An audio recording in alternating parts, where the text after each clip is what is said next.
No, we're making progress. Episode 15 is currently being filmed.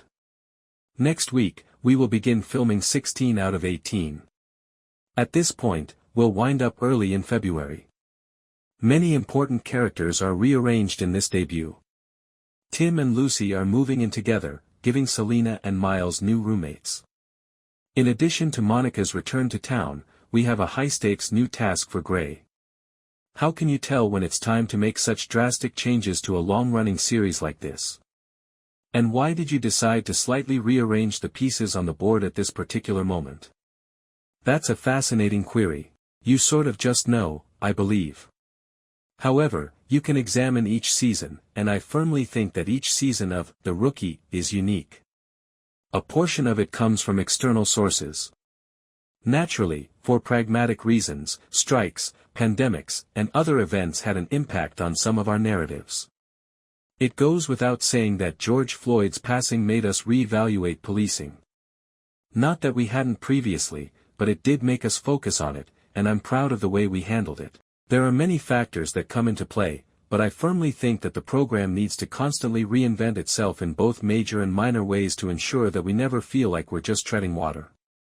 Therefore, going into this season, Monica's immunity deal seemed like a chance to sort of blacklist it, for lack of a more nuanced term, to set up that kind of scenario where we get 3 or 4 big bads during the season that she can help us chase down, give Gray a fresh start as something else, and then give Tim the opportunity. However, since it's not patrol work, it's a double-edged sword.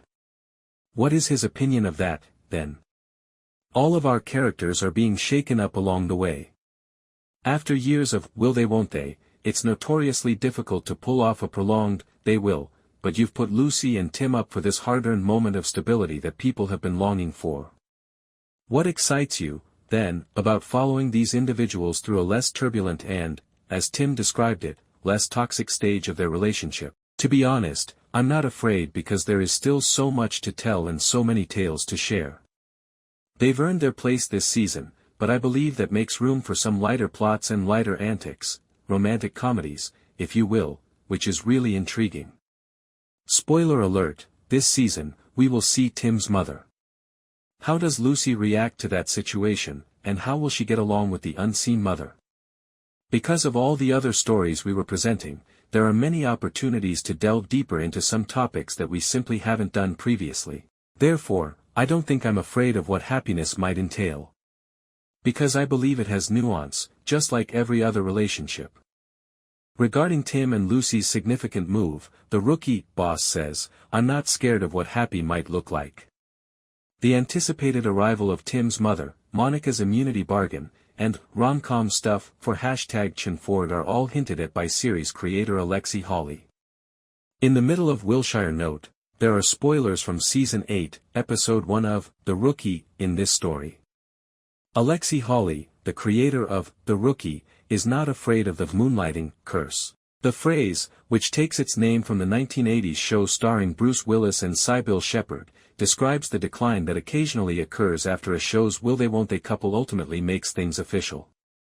Fan-favorite pair Lucy Chen, Melissa O'Neill, and Tim Bradford, Eric Winter, made things official in the Season 8 opener of The Rookie. In addition to getting back together, she is moving in with him following a difficult Season 6 separation and a seductive Season 7.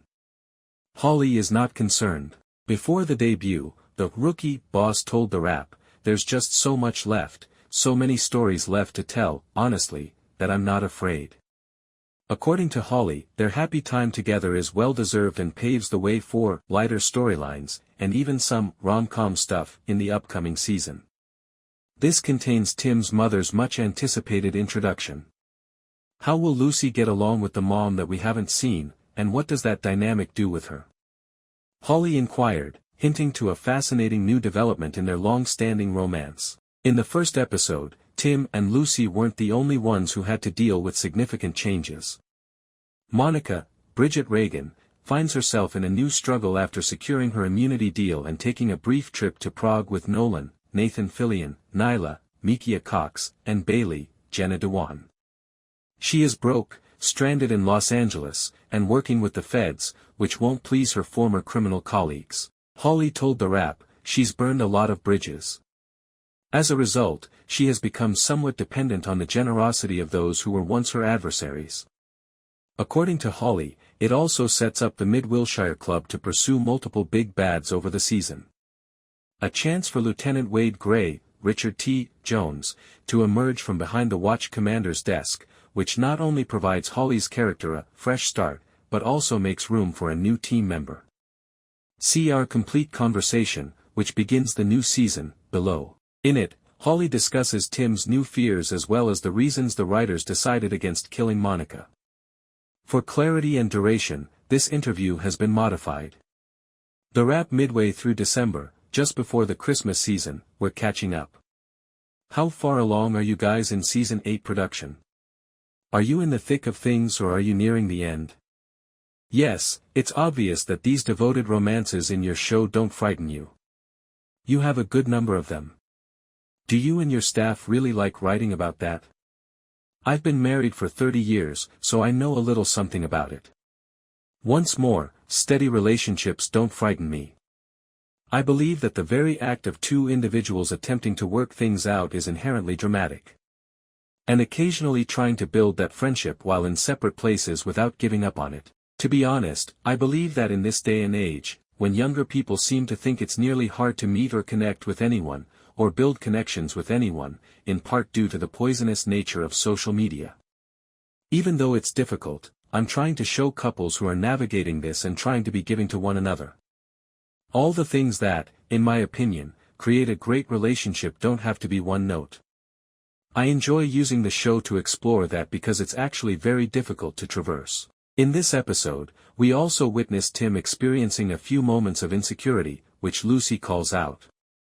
He is navigating this connection for the first time from this new location following his travels from the previous season. Will he always struggle with that insecurity, or is it more akin to a baby's shaky first steps? You need to talk to each other. And so, his approach to the world, which, look, a lot of what I adore about Tim's path is that it's incredibly complex and full of darkness. He overcame his violent and abusive upbringing, but it left him with scars and some coping mechanisms that he had to unlearn. Additionally, as a former soldier who is now a police officer, he is attempting to learn how to deal with a lot of things that are kind of ingrained in him. All of that is incredibly fascinating. Individuals never truly change. That's intriguing as long as he remains dedicated to solving it. Let's talk about will they won't they. In the hallway, there is a big will they won't they kill Monica sequence, but you don't. Therefore, I'm interested in the reasons behind the story's decision to keep her around while still making her humble, somewhat impoverished, and really local. I believe that's one method to shake Monica up is to put her in an unforeseen circumstance where she manages to escape the reins and gain immunity, something that looked unattainable due to her schemes, deceit, and other similar actions. She does, however, now find herself at the top of this episode and in a season in an unexpected place, that is, she is no longer a lawyer. She can't actually do what she used to do because she was disbarred. Additionally, some people are still upset with her, particularly now that they will learn that she is collaborating with the federal government. I find it fascinating that she has destroyed many bridges and is now somewhat dependent on the generosity of those who were formerly her adversaries. Next, to look for opportunities to express her humanity. The discussion in the episode is essentially a writer's room discussion on Monica's true humanity and sensitivity. Is she also redeemable? The way our program has handled complicated villains from the start makes me very happy. Harold Perrineau's portrayal of Monica was tragically complex, and Bridget's portrayal of Monica is similar in that she is not a single note. When Lucy comes home to Selena in Los Angeles, they practice yoga and discuss why Tim and Lucy haven't reconciled now that Lucy is a lieutenant. Angela and Tim are conversing in a similar manner at the station. We adore seeing my Latina queens be the finest best friends. They both criticize Tim and Lucy for their poor communication skills and offer to interfere in their relationships to make things better. Nyla and Angela start chatting like best friends as everyone enters the office for the brief with Nolan and Harper from Prague. Very adorable. To find out where the weapons might be coming from, they must target the ports in Los Angeles. Following the meeting, Smitty informs Miles that staying in the lot will cost $900. While keeping an eye on the ports, Miles and Tim discover a suspect, which they notify everyone else about. In order to get away, the suspect drives Smitty off the road while all the police officers are dressed in plain clothes. After Selina and Lucy join the fast-paced pursuit to apprehend the man, they are able to drive him off the road and apprehend him. Due to the severe injuries he received in the collision, he must go to the hospital, and even if he requires surgery, Gray insists on speaking with the offender. Luna and Wade disagree about providing the suspect with the necessary assistance. The suspect provides them the terminal to track it after Gray promises to remove all charges in exchange for information. Gray provides them with information and instructs Angela to bring Wesley along because they are aware that Wagner will have a horde of attorneys watching everything they do. Because they must dress in style, Monica has Bailey pretend to be her secretary and Nolan to be her bodyguard. She also brings in a ton of fashionable clothing for them to wear. While Monica and Bailey appear to be best friends, which is less funny, Nolan offers the girls an entire fashion presentation, which is hilarious. Monica promises to cover all of that by adding it to the room bill so the government will pay for it. Fun times. At the pier, Miles and Tim are in the stakeout van. To the dismay of others, Smitty is alone and speaking in corny 90s lingo. Wesley and Angela are spending time together in their own vehicle until she informs him that she is going to speak with Tim about their connection. In order to question Tim about discussing their connection with Lucy, Angela expels Miles and sends him to sit with Wesley. We already had a lot of bestie moments with them. I adore that for us. While in the city, Monica, Bailey, and Nolan come across a tale. They are attempting to identify the specific person who is pursuing Monica out of all the others she has irritated. Naturally, they have to have a badass Bailey moment, so when the guy comes up with a gun and spots Nolan and Monica, Bailey attacks him and kicks his butt from behind. Whatever. Angela interrupts Miles and Selina to give Selina a debriefing. In order to handle the Tim/Lucy dilemma, they are working together. Together, in all their meddling grandeur, they are funny. Monica, Bailey, and Nolan are caught up by Garza and Harper. Harper remarks that Monica is uniquely hateable, even though they don't yet know who the guy is. Precise. Wagner tells Monica over the phone that he was unaware that she was sought in the United States. He appears prepared to back out of the agreement, but she persuades him to do so, and they eventually meet. When Smitty returns to Los Angeles, he asks Miles to deliver the snacks and makes another attempt to get him to pay the lot's rent. Luna discusses Gray's behavior and his near violation of the suspect's civil rights with him at the station.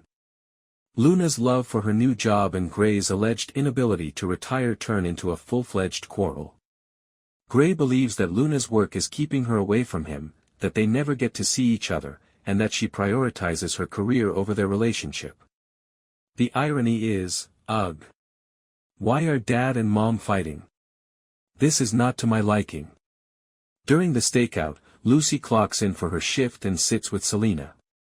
Selina informs Lucy that Tim needs her in the surveillance van. Miles receives a text in the meantime informing Tim that Lopez needs him.